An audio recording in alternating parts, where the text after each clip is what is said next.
Sa isang liblib na baryo, tapaanan ng bundok Banahaw, kung saan ang umaga ay laging nababalot ng hamog at ang hapon ay may dalang ginintuang liwanag, naninirahan ang isang lalaking ang pangalan ay Mateo Rivera.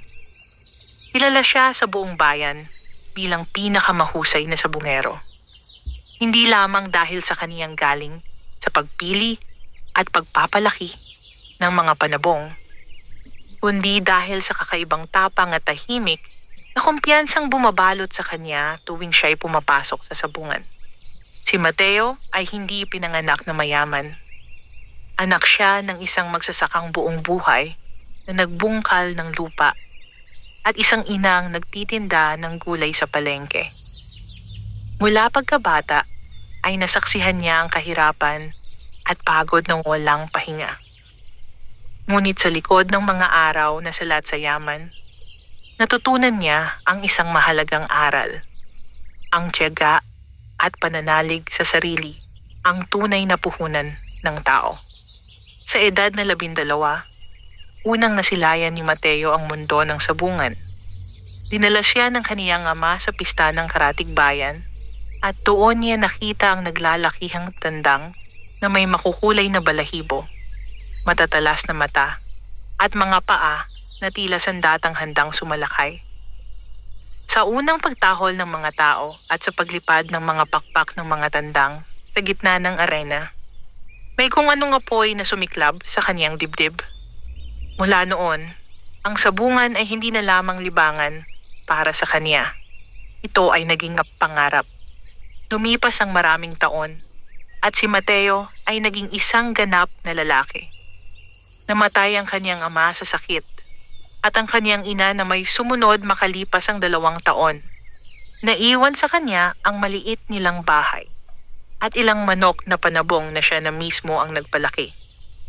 Sa tulong ng mga natutunan niya sa ama at sa sariling karanasan, unti-unti niyang napaunlad ang kaniyang pangalan sa sabungan. Subalit sa kabila ng kaniyang tagumpay, may isang bagay na hindi niya kailanman natagpuan. Ang tandang na tunay na magdadala sa kanya sa rurok ng tagumpay. Marami na siyang naipanalo, ngunit wala pa siyang tinatawag na alamat. Hanggang sa dumating ang gabing nagbago sa kaniyang kapalaran. Isang maulan at madilim na gabi. Habang pauwi si Mateo mula sa sabungan ng kabilang baryo, napilitan siyang maglakad sa lumang daang tumatahak sa gilid ng gubat. Wala siyang dalang ilaw kundi isang maliit na gasera. At ang tanging kasama niya ay ang mahinang patak ng ulan sa mga dahon. Sa gitna ng katahimikan, may narinig siyang kakaibang tilaok. Hindi ito karaniwang tilaok ng tandang. May lalim ito, may bigat, at may kung anong tunog na tila may kasamang bulong ng hangin. Napahinto si Mateo. Alam niyang walang kabahayan sa bahaging iyon ng gubat. Muli niyang narinig ang tilaok. Mas malinaw, mas malapit. Tinahak niya ang pinanggalingan ng tunog hanggang sa makarating siya sa isang maliit na clearing na nababalutan ng lumot at matatandang puno.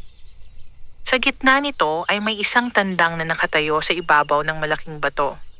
Napahinto si Mateo. Ang tandang ay hindi pangkaraniwan. Ang balahibo nito ay tila may bahid ng ginto at tanso. Kumikislap kahit sa mahinang liwanag ng gasera. Ang mga mata nito'y matingkad na pula, hindi tulad ng karaniwang manok. At ang tindig nito, mataas, matatag, tila isang mandirigmang hindi natitinag. Dahan-dahang lumapit si Mateo. Kanino ka? Mahina niyang tanong. Bagamat alam niyang walang sasagot. Hindi gumalaw ang tandang. Sa halip, mariin lamang itong tumitig sa kanya. Sa sandaling iyon, nakaramdam si Mateo ng kakaibang lamig na dumaloy sa kanyang likod. Parang may presensyang hindi nakikita. Nakamasid sa bawat kilos niya. Ngunit, nanaig ang kanyang pagnanay. Isa itong tandang na hindi niya maaaring iwanan. Maingat niyang inabot ang hayop. Sa kaniyang pagtataka, hindi ito pumalag. Sa halip ay tila kusa itong sumama sa kanya, waring may kusang loob. Habang pauwi siya, muli niyang naramdaman ang presensyang iyon. Parang may naglalakad sa likuran niya, kasabay ng kaniyang mga hakbang. Ilang beses siyang lumingon, ngunit wala siyang nakita, kundi ang madilim na kagubatan. Pagdating sa bahay, inilagay niya ang tandang sa hiwalay na kulungan. Hindi ito tumilaok muli. Tahimik lamang itong nakamasid, parang may inuunawang hindi niya batid. Kinabukasan, agad na napansin ni Mateo ang kakaiba sa bagong tandang. Hindi ito kumakain ng karaniwang patuka. Hindi ito sumasama sa ibang manok. At higit sa lahat, ang mga dati niyang panabong na kilala sa tapang ay tila umiiwas dito, parang may takot na hindi maipaliwanag. Lumipas ang ilang araw at sinimulan ni Mateo ang ensayo. Sa unang pagsubok, pinaharap niya ito sa isa sa kanyang pinakamalalakas na tandang. Hindi man lamang nakalipad ng maayos ang kalaban. Sa isang iglap, mabilis na umikot ang bagong tandang at tinamaan ang kalaban sa eksaktong bahagi na agad nitong ikinabagsak. Hindi ito basta lakas. Ito ay talino, bilis, at kakaibang husay na hindi niya pa nasilayan sa buong buhay niya. Napangiti si Mateo. Sa wakas, natagpuan na rin niya ang hinahanap. Ngunit kasabay ng kaniyang pananabik ay ang pag-usbong ng mga bulong-bulungan sa baryo. May ilang nakakita raw kay Mateo na naglalakad sa gubat noong gabing iyon. May matatandang nagbubulong na ang bahaging iyon ng kagubatan ay pinamumugaran ng mga engkanto. Mga nilalang na hindi nakikita ngunit nagbabantay sa kanilang teritoryo. Isang hapon, habang nililinis ni Mateo ang kulungan, may isang matandang babae ang lumapit sa kanyang bakuran. Nakasuot ito ng kupas na saya at may dalang baston na yari sa kahoy ng balete. "Anak," mahinang wika ng matanda, "saan mo nakuha ang tandang na iyan?" Nagkunot noo si Mateo. "Sa gubat po, inang. Napulot ko lamang." Matagal siyang tinitigan ng matanda bago nagsalita. Hindi lahat ng napupulot ay para sa tao. May mga bagay na may nagbabantay. Hindi nakapagsalita si Mateo. Sa sandaling iyon, biglang tumilaok ang tandang. Malakas, matinis, at tila may kasamang alingaw-ngaw na hindi pangkaraniwan. Umihip ang hangin, kahit maliwanag ang langit.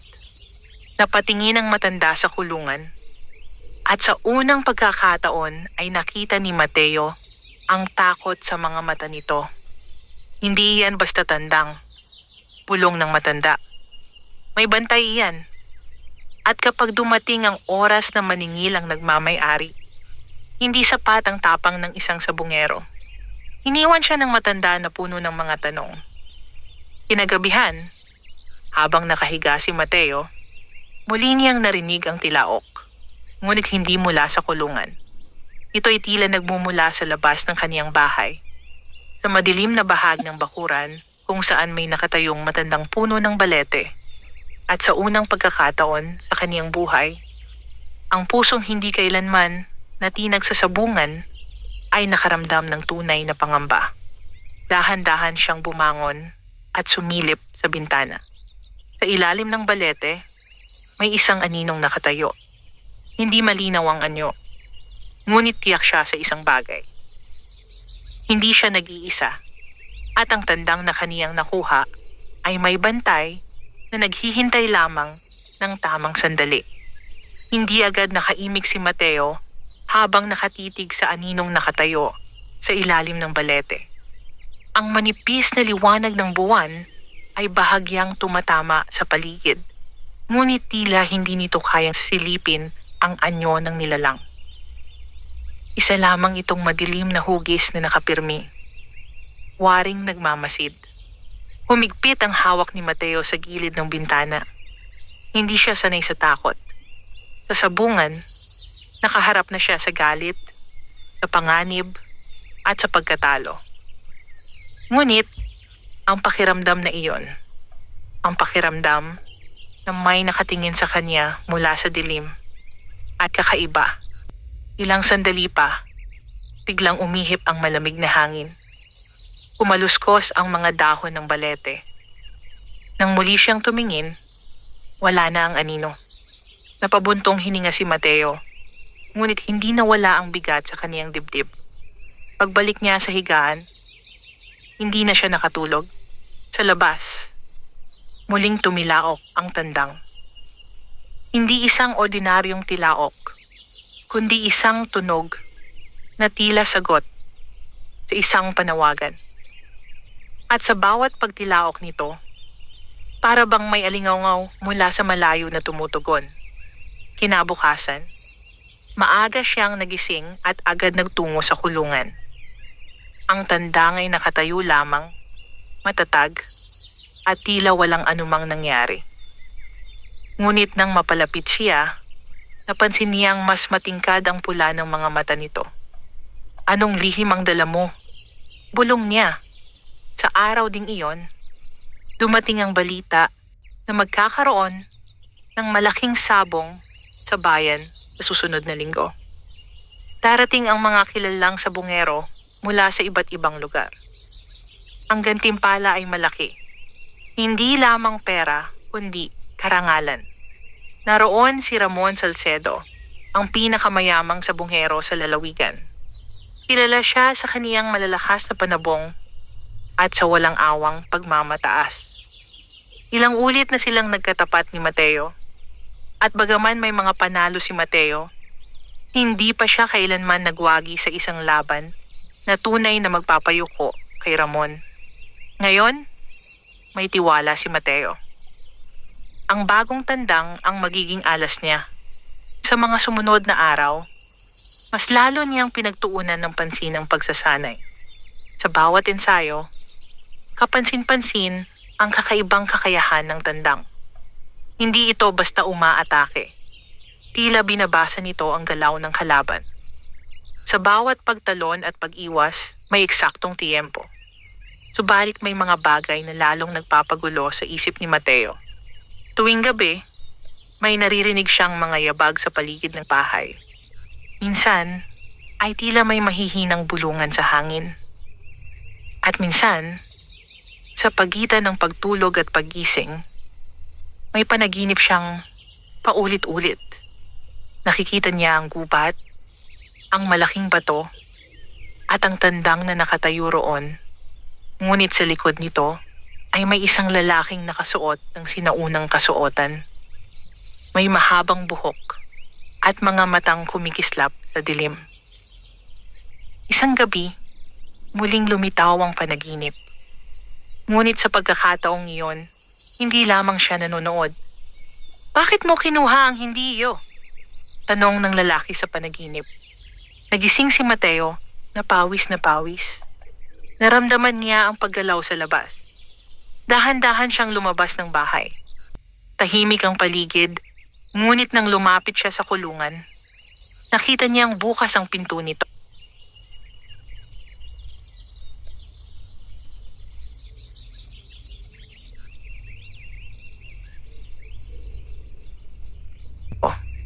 Nanlaki ang kaniyang mga mata. Ngunit naroon pa rin ang tandang, nakatayo sa gitna ng bakuran, nakaharap sa balete. Hindi ito umaalis. Sa halip, tila may kausap ito sa dilim. Mangyari na ang mangyayari. Mahina niyang sabi sa sarili at lumapit. Sa sandaling iyon, biglang may malamig na hanging bumalot sa kanya. At mula sa lilim ng balete, unti-unting lumitaw ang anyo ng lalaking nasa kanyang panaginip. Hindi ito ganap na malinaw. Para itong usok na nagkakahugis. Ngunit ang mga mata nito, maliwanag at matalim, ay hindi maikakaila. "Ibalik mo siya," wika ng nilalang. Nanindig ang balahibo ni Mateo, ngunit hindi siya umurong. "Wala akong ninakaw. Natagpuan ko siya sa gubat. Ang natagpuan sa aming lupain ay hindi basta pag-aari ng tao. tugon ng nilalang. Siya ay hindi karaniwang hayop. Siya ay bantay at sandata. Kung ganoon, sagot ni Mateo, bakit siya sumama sa akin? Saglit na natahimik ang nilalang. Tumingin ito sa tandang na tila ba may lihim na usapan sa pagitan nila. Pinili ka niya, wika nito sa wakas. Ngunit ang bawat pagpili ay may kapalit. Unti-unting lumakas ang hangin. Ang mga dahon ng balete ay kumaluskos na parang bulong ng maraming tinik. Ano ang kapalit? Tanong ni Mateo. Pilit pinatatatag ang loob. Kapag ginamit mo siya para sa pansariling ambisyon, daranas ka ng pagkawala. Ngunit kung gagamitin mo siya ng may dangal, maaaring magbago ang kapalaran mo. Hindi agad nakasagot si Mateo. Ang sabong ay hindi lamang laro para sa kanya. Ito ang kaniyang kabuhayan, ang kaniyang paraan upang mabuhay. Ngunit sa likod ng bawat laban ay may kasamang pagmamataas at pagnanais na manaig. May darating na laban, dagdag ng nilalang. Sa laban na iyon, masusubok ang puso mo. Unti-unting naglaho ang anyo nito, kasabay ng paghina ng hangin. Naiwang mag-isa si Mateo sa bakuran, kasama ang tandang na tahimik na nakatayo. Marahan niyang isinara ang kulungan at bumalik sa loob ng bahay. Sa sumunod na mga araw, tila naging mas mabigat ang bawat sandali. Hindi niya maalis sa isip ang babala. Ngunit, habang papalapit ang malaking sabong, lalo ring tumitindi ang pananabik at pagnanais niyang patunayan ang sarili. Tumating ang araw ng laban. Puno ang sabungan. Mainit ang hangin at maingay ang mga tao. Naroon si Ramon Salcedo. Nakangisi habang hawak ang kanyang pinakamalakas na panabong. Nagkatinginan sila ni Mateo. Handa ka na bang matalo muli? Tanong ni Ramon. Ngumiti lamang si Mateo. Hindi niya sinagot. Sa gitna ng arena, inilapag niya ang tandang. Sa kabilang panig, ang malaki at mabangis na panabong ni Ramon. Sa hudyat ng laban, sabay na lumipad ang dalawang tandang. Sa unang sagupaan pa lamang, kapansin-pansin na ang kakaibang bilis ng tandang ni Mateo. Ngunit sa bawat galaw nito, parang may aninong gumagalaw kasabay. Isang presensyang hindi nakikita ng karamihan.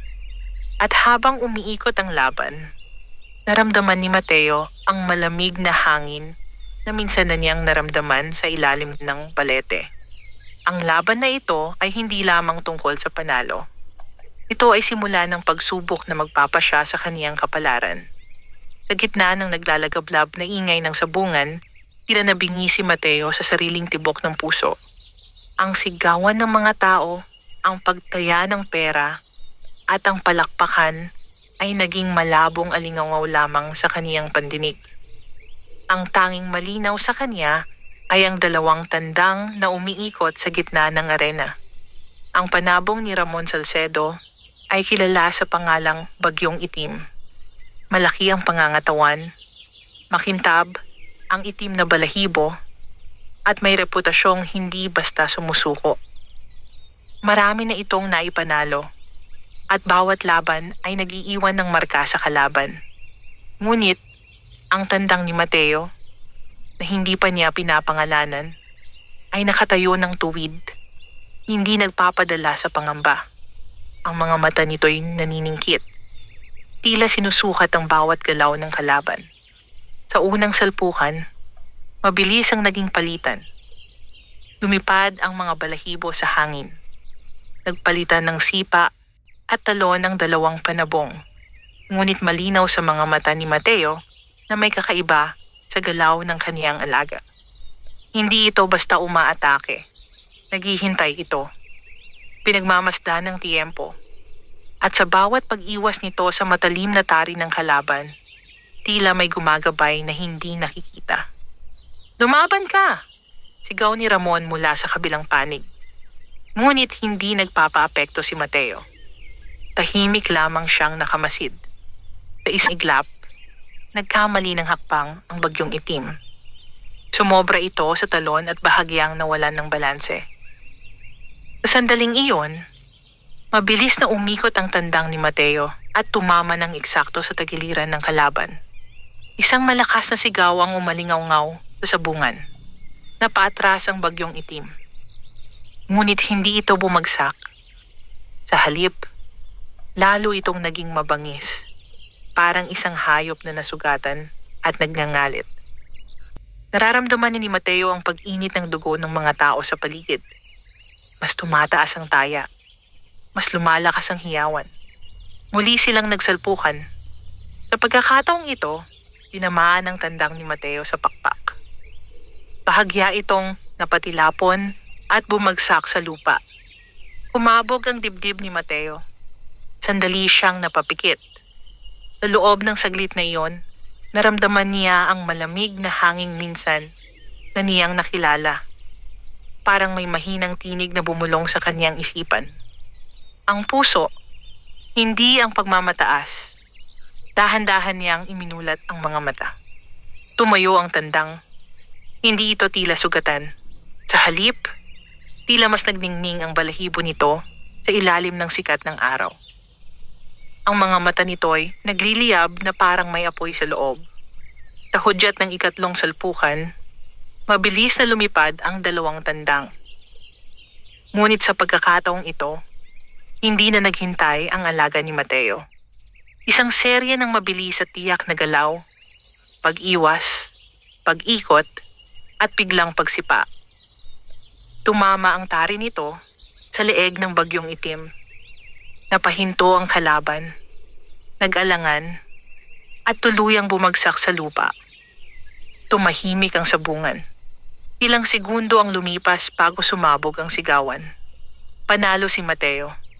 Ngunit sa halip na umapaw ang tuwa sa kaniyang dibdib, may kakaibang bigat siyang naramdaman.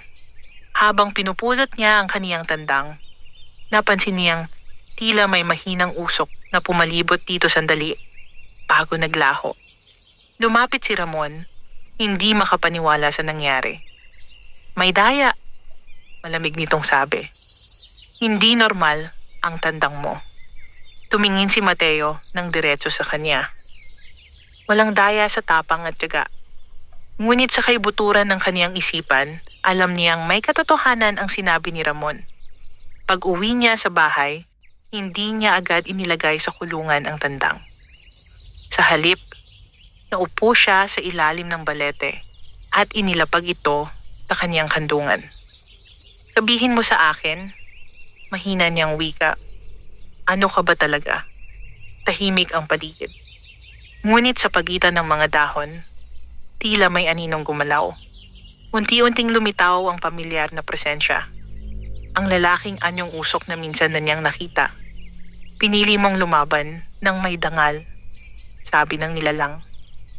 Hindi ka nagpadala sa pagmamataas. Kung ganoon, sagot ni Mateo, bakit pakiramdam ko'y hindi pa tapos ang lahat? Dahil ang tagumpay ay simula lamang. Napatingin si Mateo sa tandang. Ano ang nais mo kapalit? Hindi agad sumagot ang nilalang. Tumingin ito sa malayong bahagi ng baryo. May darating na mas mabigat na pagsubok. May isang taong hindi tatanggap ng pagkatalo. At sa kaniyang galit, hahanap siya ng paraan upang kunin ang kapangyarihang nasa iyo. Napatayo si Mateo. Si Ramon. Hindi tumango ang nilalang, ngunit sapat na ang katahimikan nito bilang sagot. Kapag ginamit mo ang tandang para sa paghihiganti o pagmamataas, unti-unti siyang mawawala sa iyo. Babala nito. Ngunit kung iingatan mo siya at ang iyong puso, maaari mong mapangalagaan ang biyayang ipinagkaloob sa iyo. Unti-unting naglaho ang anyo ng nilalang. Naiwan si Mateo na nag-iisip.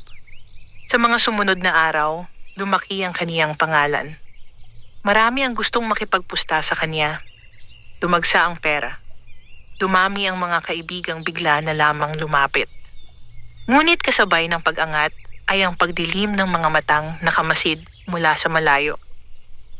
Isang gabi, habang siya'y wala sa bahay, May mga yabag na palihim na lumapit sa kaniyang bakuran.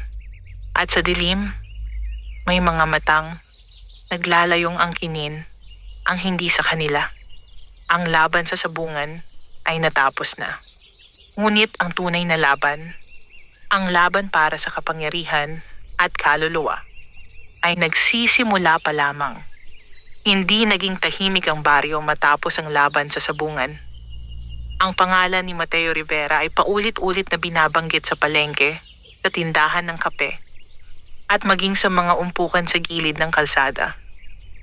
May mga humahanga, may mga naiinggit, at may mga nagbubulong na tila may hindi pangkaraniwang lihim sa likod ng kaniyang biglaang pag-angat. Sa kabilang dako, sa malaking bahay na yari sa bato at kahoy sa sentro ng bayan, tahimik na nakaupo si Ramon Salcedo. Nakapatong ang siko sa mesa at ang kaniyang mga matay malamig na nakatutok sa isang maliit na bote ng alak sa harap niya. Hindi niya matanggap ang pagkatalo. Isang beses pa, mahina niyang sabi sa sarili. Hindi maaaring nagkataon lamang iyon. Lumapit ang kaniyang katiwala, si Esteban. Isang lalaking payat at laging nakamasid sa galaw ng iba. Don Ramon, maingat nitong sambit. Marami pong nagsasabi na may kakaiba raw sa tandang ni Mateo. Dahan-dahang itinaas ni Ramon ang paningin. Anong kakaiba? May mga nakakita raw sa kanya sa gubat bago niya nakuha ang tandang. May mga matatandang nagsasabing may mga nilalang doon na hindi dapat kinagalaw. Naningkit ang mga mata ni Ramon. Kung may lihim siya, malalaman natin. Samantala, sa bahay ni Mateo, pilit niyang binabaliwala ang mga bulong. Mas lalong naging maingat siya sa pag-aalaga sa tandang. Hindi niya ito isinasama sa mga maliliit na laban. Pinipili lamang niya ang mga pagkakataong karapat-dapat. Ngunit habang tumatagal, may napapansin siyang pagbabago. Tuwing gabi, mas madalas na ang paghihip ng malamig na hangin sa ilalim ng balete. May mga pagkakataong tila may mga aninong gumagalaw sa gilid ng kaniyang paningin. At minsan, habang pinapakain niya ang tandang, tila may mahinang liwanag na kumikislap sa balahibo nito. Isang gabi, habang siya'y nakaupo sa harap ng bahay, muling nagpakita ang nilalang na anyong usok. May gumagalaw laban sa iyo, babala nito. Si Ramon, tugon ni Mateo. Tila tiyak na. Ang inggit ay binhi ng kadiliman, sagot ng nilalang. At kapag ito'y diniligan ng galit, nagiging lason. Napahigpit ang hawak ni Mateo sa kaniyang tuhod. Ano ang balak niya? Hahanap siya ng paraan upang makuha ang tandang o sirain ito. Sa sandaling iyon, tila may kumaluskos sa bakod. Napalingon si Mateo, ngunit wala siyang nakita. Hindi lamang tao ang maaaring maging kaaway, dagdag ng nilalang. May mga nilalang na maaaring hikayatin ng kasakiman. Hindi na nakapagsalita si Mateo nang unti-unting maglaho ang presensya. Kinabukasan, nagpunta si Ramon sa isang matandang albularyo sa kabilang baryo. Ang pangalan nito'y Doña Pilar, kilala sa pakikipag-ugnayan sa mga espiritu at sa mga lihim na hindi nalalaman ng karaniwang tao. Ano ang maitutulong ko sa iyo, Don Ramon? Tanong ng matanda. Habang hinahalo ang usok mula sa isang palayok ng insenso. May tandang, diretsong sagot ni Ramon. At may kapangyarihan ito na hindi ko maunawaan. Tumingin si Doña Pilar sa kanya ng matagal bago nagsalita. May mga kapangyarihang hindi dapat pakialaman. Gusto ko lamang malaman kung paano ko ito mapapabagsak. Tahimik na ngumiti ang matanda. Isang ngiting walang kasiguruhan. Kung ang tandang ay may bantay, ang bantay ay maaaring gambalain. Sa bahay ni Mateo, walang kamalay-malay ang sabungero sa usapan na iyon. Habang nililinis niya ang kulungan, Napansin niyang tila hindi mapakali ang tandang. Hindi ito kumakain. Hindi ito tumitilaok. Nakatingin lamang ito sa direksyon ng bundok. Naramdaman ni Mateo ang pagbigat ng hangin. Pagsapit ng gabi, nagsimulang kumulog kahit malinaw ang kalangitan. Isang kakaibang anino ang dumaan sa ibabaw ng balete. Hindi ang pamilyar na anyo ng kaniyang bantay, kundi isang mas mabigat at mas madilim na presensya. Biglang nagsisigaw ang mga aso sa paligid. Lumabas si Mateo, hawak ang isang lampara. Sa gitna ng bakuran, nakita niya ang tandang na nakaharap sa dilim. Ang mga balahibo nito'y tila nakatayo sa tensyon. Mula sa anino ng mga puno, may isang hugis na dahan-dahang lumitaw. Hindi malinaw, ngunit may dalang mabigat na hangin na tila nagdadala ng galit. Sa unang pagkakataon, naramdaman ni Mateo ang tunay na panganib. Hindi ito laban sa sabungan. Ito'y laban sa mga puwersang hindi niya kayang sukatin. At sa pagitan ng liwanag ng kaniyang lampara at ng dilim na papalapit, napagtanto niyang ang tagumpay na kaniyang tinamasa ay may kapalit na unti-unti nang naniningil. Ang dilim sa bakuran ni Mateo ay tila naging mas mabigat kaysa karaniwan. Ang liwanag ng lampara sa kaniyang kamay ay bahagyang kumikislap, na para bang tinatangay ng malamig na hanging umiikot sa paligid. Ang tandang ay nakatindig sa gitna ng bakuran. Ang mga pakpak ay bahagyang nakabuka, handang sumalakay sa anumang lumapit. Mula sa likod ng mga puno, unti-unting humugis ang madilim na presensya. Hindi ito ganap na anyo ng tao, ngunit may balangkas ng isang nilalang, matangkad, payat, at tila gawa sa usok at anino. Ang hangin sa paligid ay may dalang amoy ng lumang lupa at tuyong dahon. Hindi ka kabilang dito, mariing sabi ni Mateo. Kahit daman niya ang panginginig sa kaniyang boses, walang sagot. Ngunit ang presensya ay tila lumapit pa.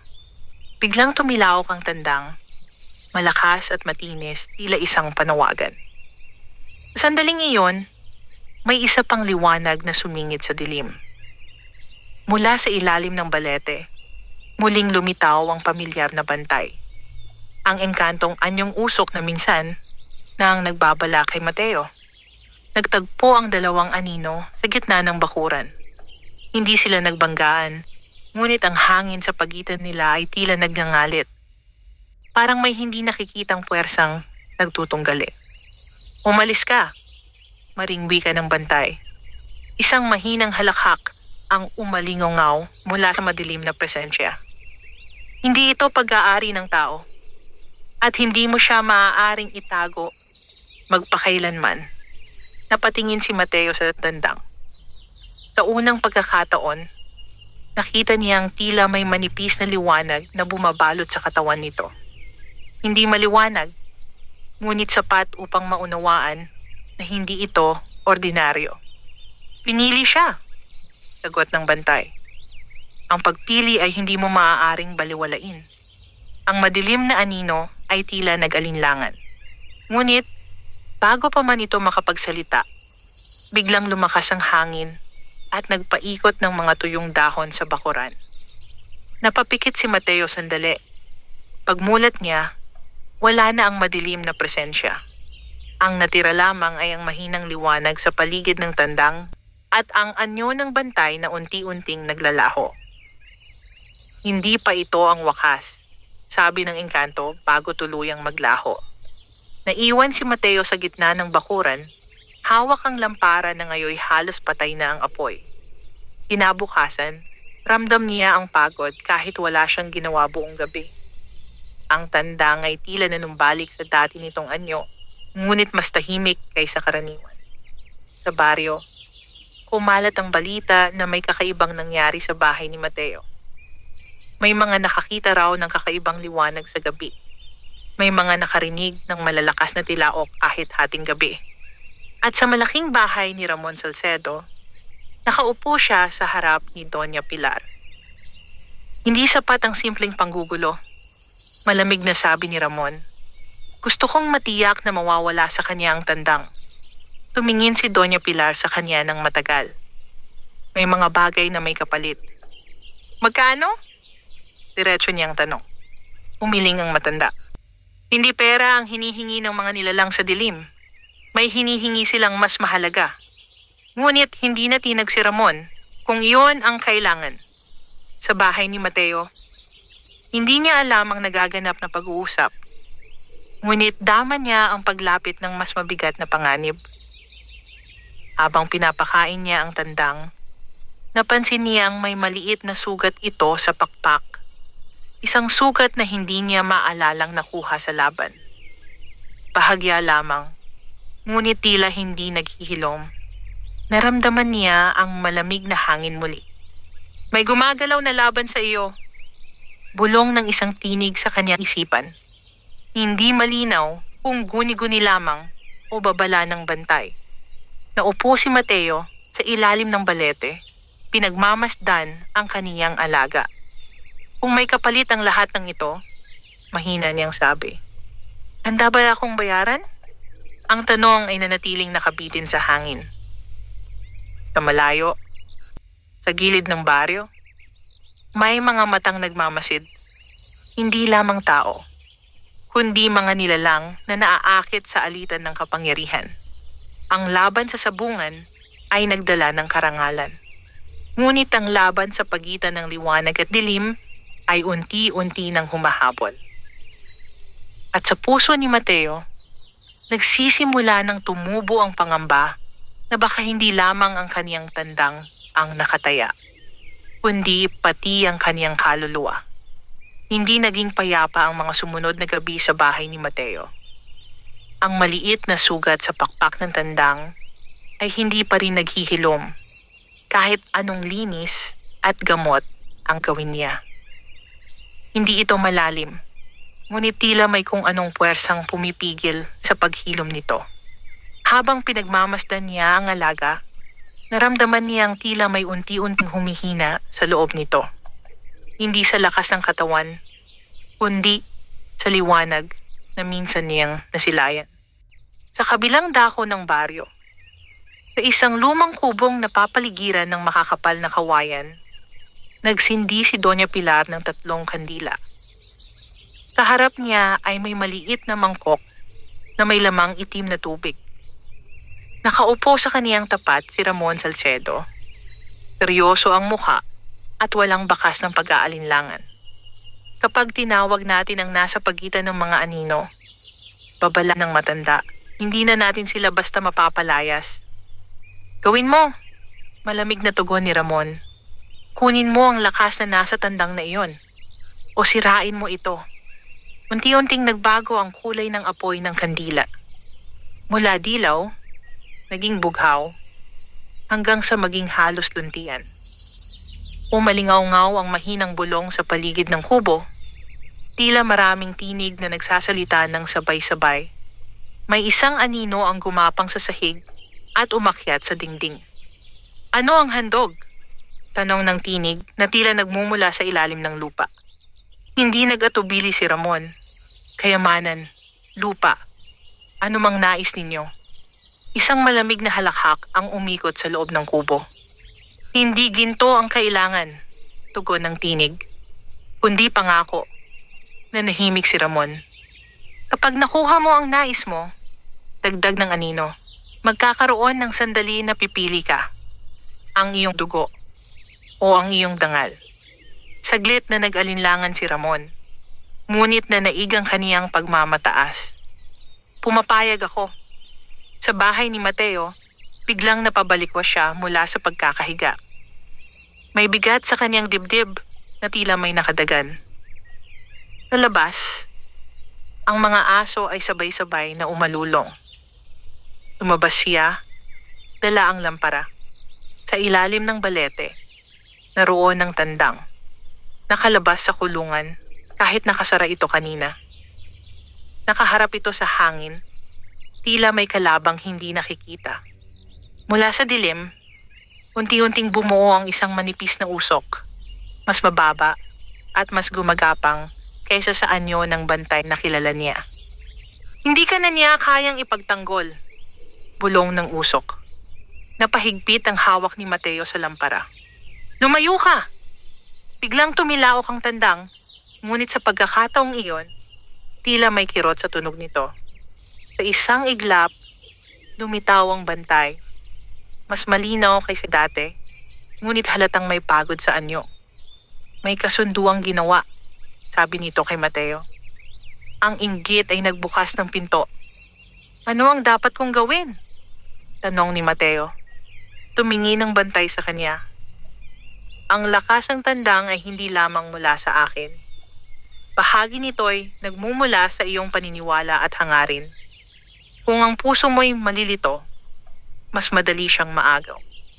Hindi ako aatras, mariing sagot ni Mateo.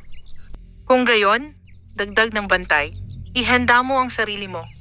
Darating ang laban na hindi lamang katawan ang masasaktan.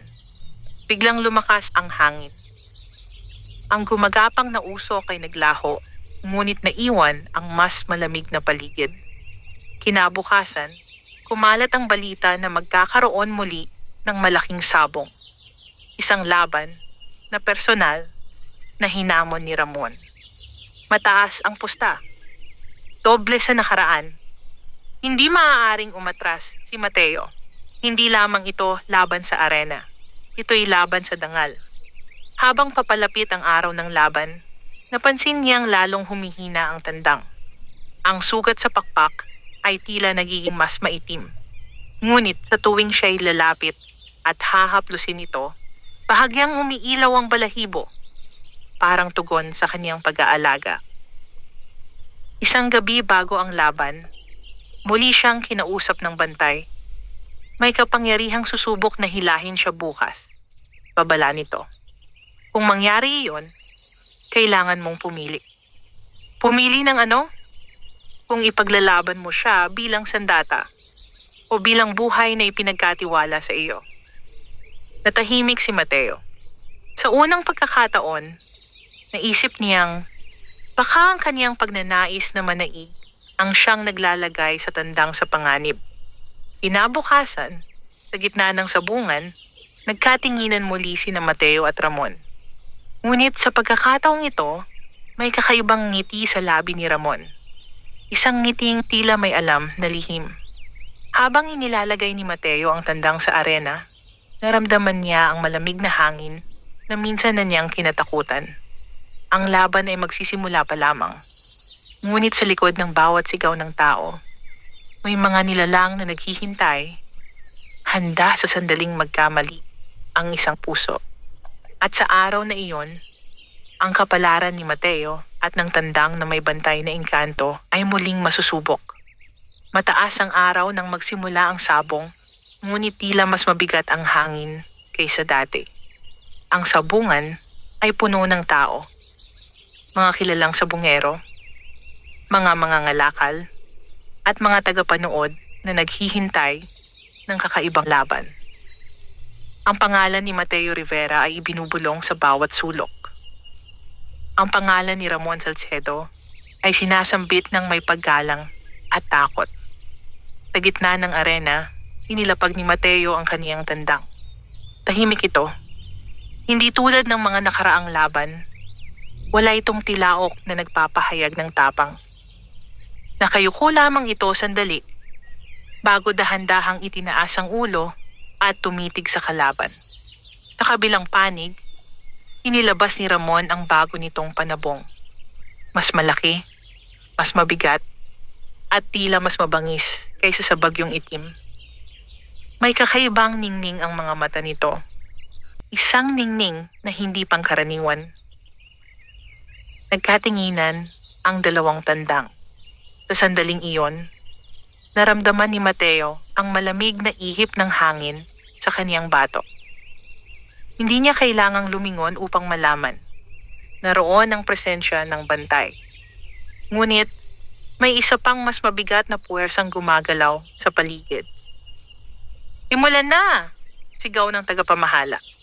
Sa unang salpukan, agad napansin ni Mateo ang pagbabago. Ang galaw ng kalaban ay hindi likas. Mabilis ito, halos parang may gumagabay. Sa bawat pagtalon at pag-ikot, tila may aninong sumusunod sa likuran nito. Tinamaan ang tandang ni Mateo sa pakpak, ang parehong pakpak na may sugat. Napaurong ito. Kumabog ang dibdib ni Mateo. "Lumaban ka," sigaw ng mga tao. Ngunit sa isip ni Mateo, hindi sigaw ang naririnig niya kundi isang babala. Ang puso, hindi ang pagmamataas. Muli siyang nakaramdam ng pag-aalinlangan. Para saan ba ang laban na ito? Para patunayan ang sarili? Para higitan si Ramon? O para lamang ipagtanggol ang dangal? Muling nagsalpukan ng dalawang tandang. Sa pagkakataong ito, tila mas humihina ang alaga ni Mateo. Sa bawat pagtalon, mas mabigat ang bagsak. Sa bawat pag-atake, mas mabagal ang galaw. Sa kabilang panig, napangiti si Ramon. Bahagya siyang pumikit, tila may inuusal na lihim.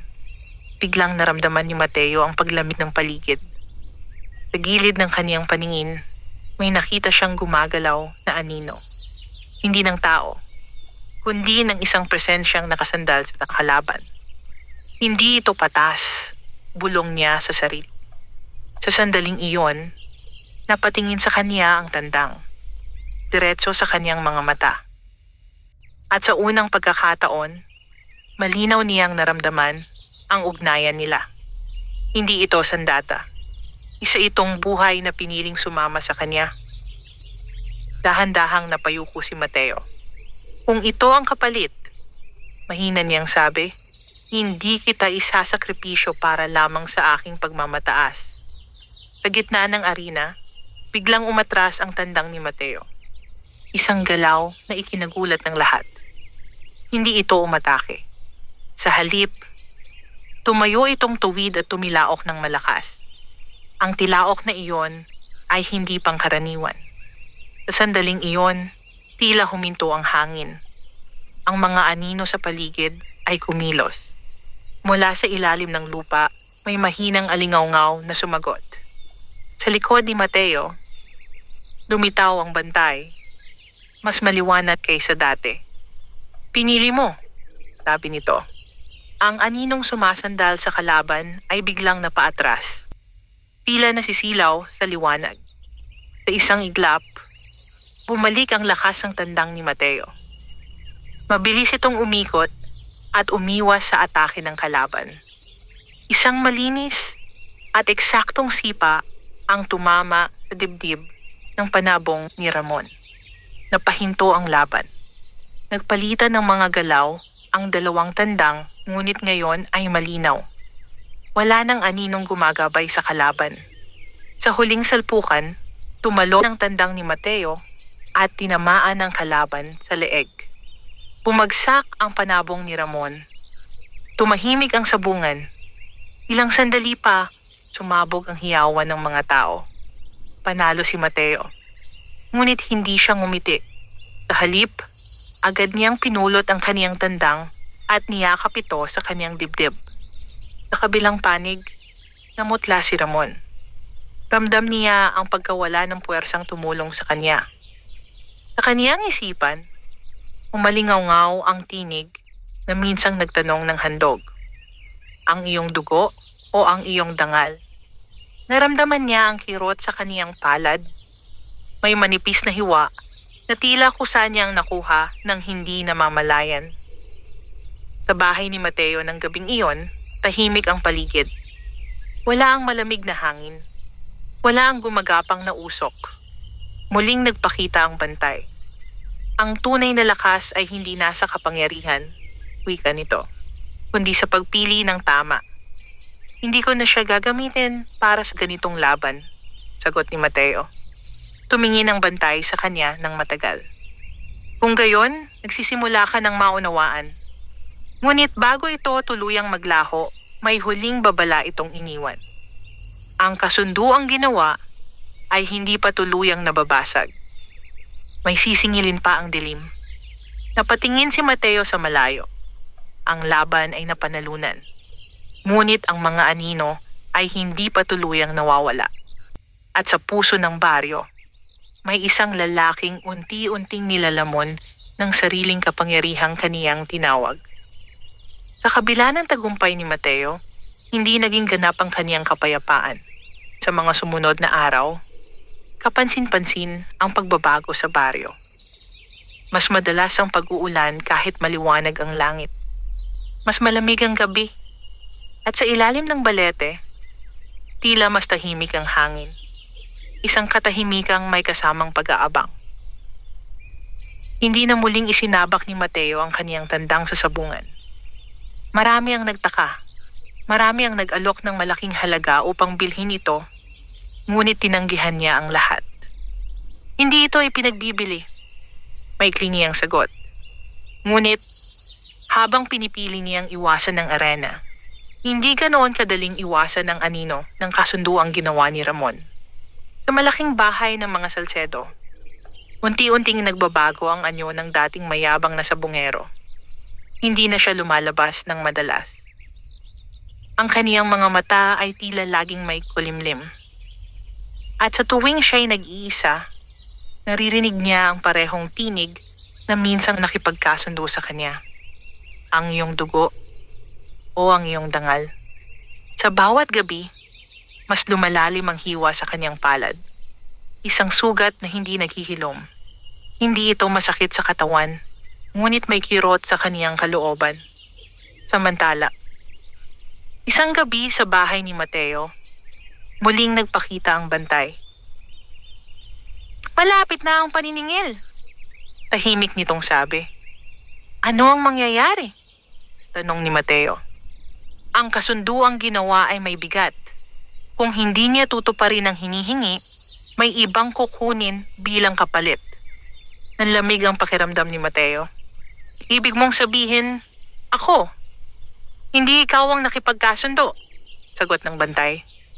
Ngunit ang kapangyarihang nais niyang angkinin ay nakaugnay sa iyo. Napatingin si Mateo sa tandang. Tahimik lamang ito, nakadapo sa gilid ng kulungan, tila may iniintinding hindi niya lubos maunawaan. May paraan ba upang tuluyang maputol ang ugnayang iyon? Tanong niya. Sandaling natahimik ang bantay. Mayroon, ngunit kailangan ng sakripisyo. Hindi agad nakapagsalita si Mateo. Hindi buhay, dagdag ng bantay. Kundi pagtalikod. Sa unang pagkakataon, malinaw sa kanya ang ibig sabihin.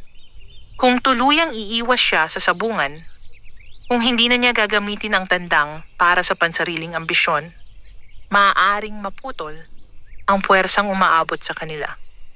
Ngunit, ang sabungan ang naging buhay niya. Doon siya nakilala. Doon siya umangat mula sa kahirapan. Kinabukasan, umalat ang balita na nagkasakit ng malubha si Ramon Salcedo. Natagpuan siya ng kaniyang mga tauhan na nakahandusay sa silid. Ang palad ay may sugat na tila nag-ugat patungo sa kaniyang braso. May mga nagsasabing, isinumpa siya. May mga nagsasabing, may bumalik na utang. Sa kabila nito, hindi natuwa si Mateo. Sa halip, nakaramdam siya ng bigat. Isang hapon, nagpasya siyang dalawin si Ramon. Tahimik ang malaking bahay. Ang dating masiglang bakuran ay tila pinasok ng lungkot. Sa loob ng silid, nakita niya ang dating karibal. Maputla, payat, at tila may kinakaharap na hindi nakikita. Bakit ka narito? Mahina, ngunit may pait na tanong ni Ramon. Hindi tayo dapat umabot sa ganito, sagot ni Mateo. Tumawa si Ramon, isang tuyong halakhak. Akala mo ba simpleng laban lamang iyon? May tinawag akong hindi ko kayang paalisin. Putulin mo ang kasunduan. Maring sabi ni Mateo. Uli na, bulong ni Ramon. May hinihingi na sila. Tahimik ang silid. Sa sandaling iyon, naramdaman ni Mateo ang pamilyar na lamig. Sa sulok ng silid, may aninong bahagyang gumalaw. Nauunawaan niya. Kung hindi mapuputol ang kasunduan, may mas malalang kapalit. Pagbalik niya sa bahay, naupo siya sa ilalim ng balet. Ang tandang ay lumapit sa kanya. Tahimik na dumapo sa tabi niya. Kung kailangan kong talikuran ng sabungan, bulong niya, handa akong gawin yon. Sa hangin, may bahagyang paggalaw ng liwanag. Lumapit ang bantay. Ang pagpili mo ang magpapasya sa kahihinatnan ng lahat. Sa malayo, isang malakas na kulog ang umalingaw-ngaw. Kahit malinaw ang kalangitan, ang presyong hindi nakikita ay malapit ng singilin. At sa susunod na gabi, kailangang harapin ni Mateo ang pinakamatinding pagsubok. Hindi sa arena ng sabungan, kundi sa pagitan ng kapangyarihan at pagsuko. Sumapit ang gabi na tila mas mabigat kaysa sa mga nagdaang dilim. Walang buwan na nagbibigay liwanag sa langit. Ang mga bituin ay tila nagkubli at ang hangin ay halos hindi gumagalaw. Isang katahimikang naghihintay ng pangyayari.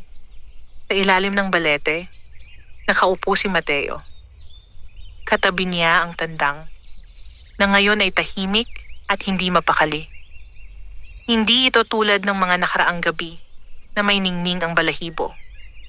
Sa halip, tila may manipis na aninong bumabalot dito.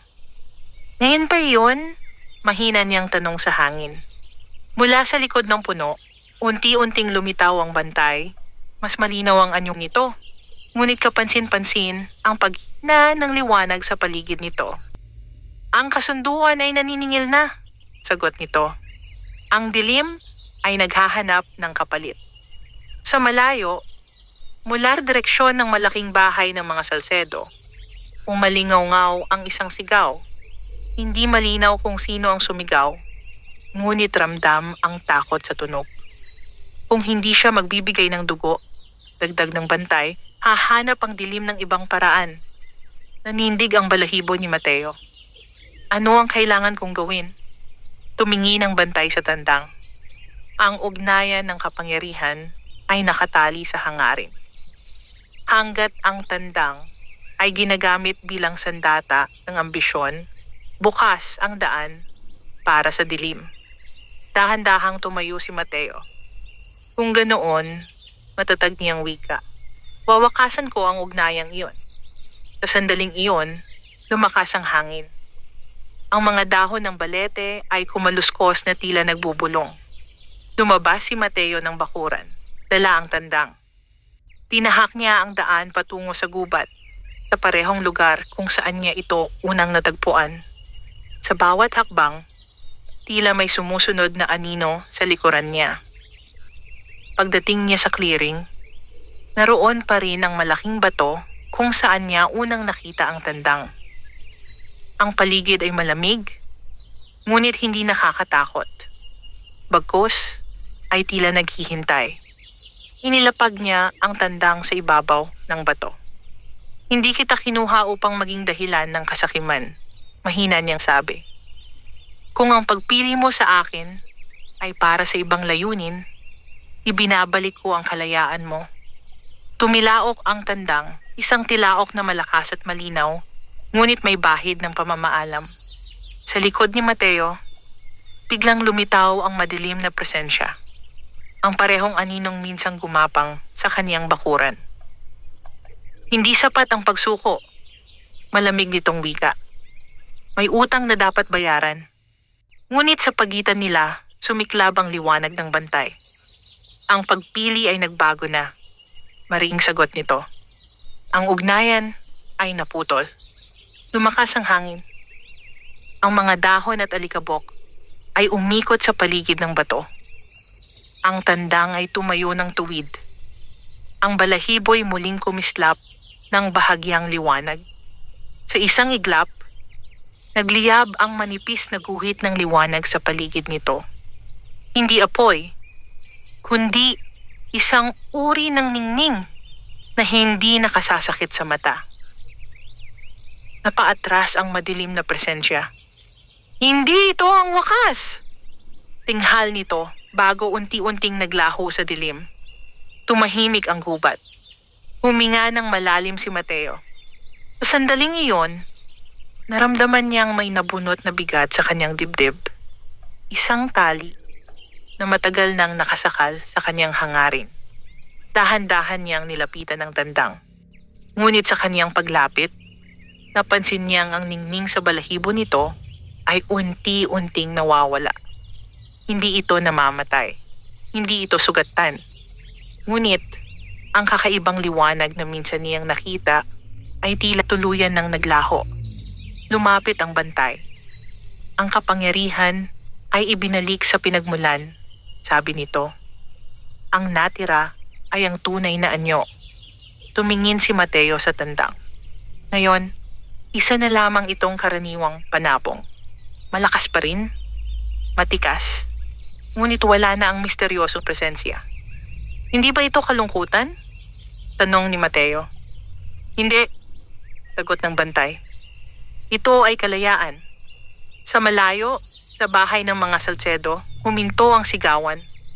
Ang sugat sa palad ni Ramon ay unti-unting nagsara. Bagamat may naiwan na manipis na marka, paalala ng kasunduang halos tumuluyan sa kanya. Sa clearing, tumingin si Mateo sa langit. Unti-unting lumitaw ang mga bituin.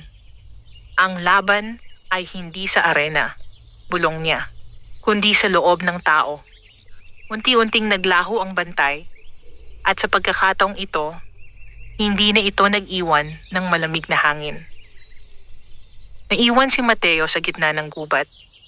Hawak ang tandang, hindi bilang sandata, kundi bilang isang buhay na ipinagkatiwala sa kanya. Ngunit, may isang huling hakbang pang kailangan niyang gawin. At sa pagbabalik niya sa baryo, dala niya ang pasyang magbabago sa kaniyang kinabukasan. Madilim pa ang kalangitan nang makabalik si Mateo sa kaniyang bahay. Tahimik ang buong baryo. At ang hangin ay hindi na kasing lamig ng mga nagdaang gabi.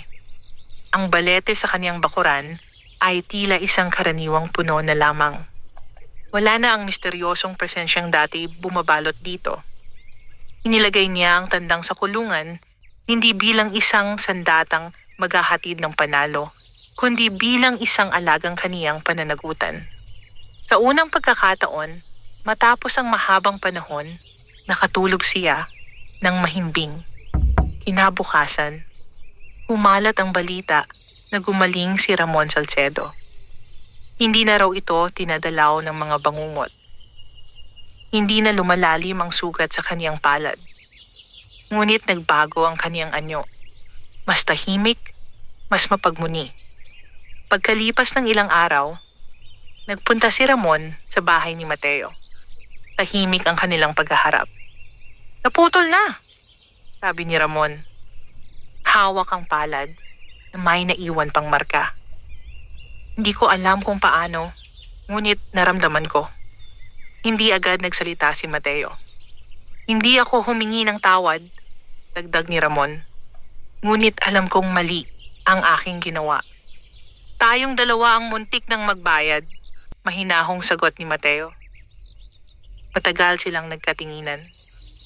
Sa pagitan nila, wala na ang pagmamataas. Tanging ang pag-unawa na ang kapangyarihang pinilit ang kinin ay may kapalit na halos hindi nila kinaya.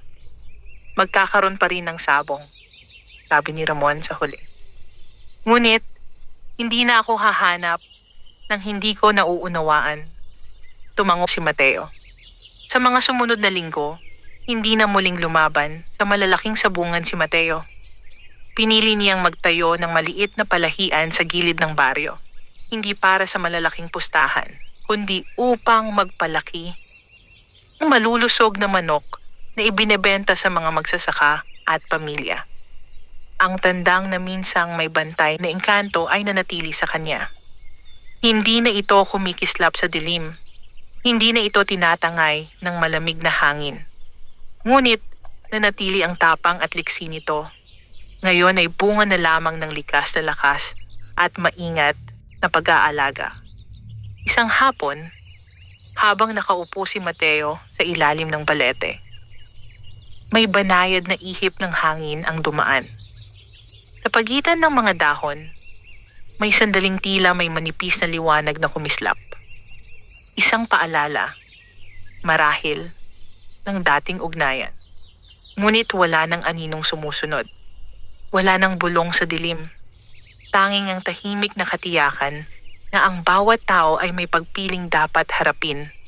At sa pagpiling iyon, nasusukat ang tunay na lakas. Sa baryo, unti-unting nagbago ang tingin ng mga tao kay Mateo.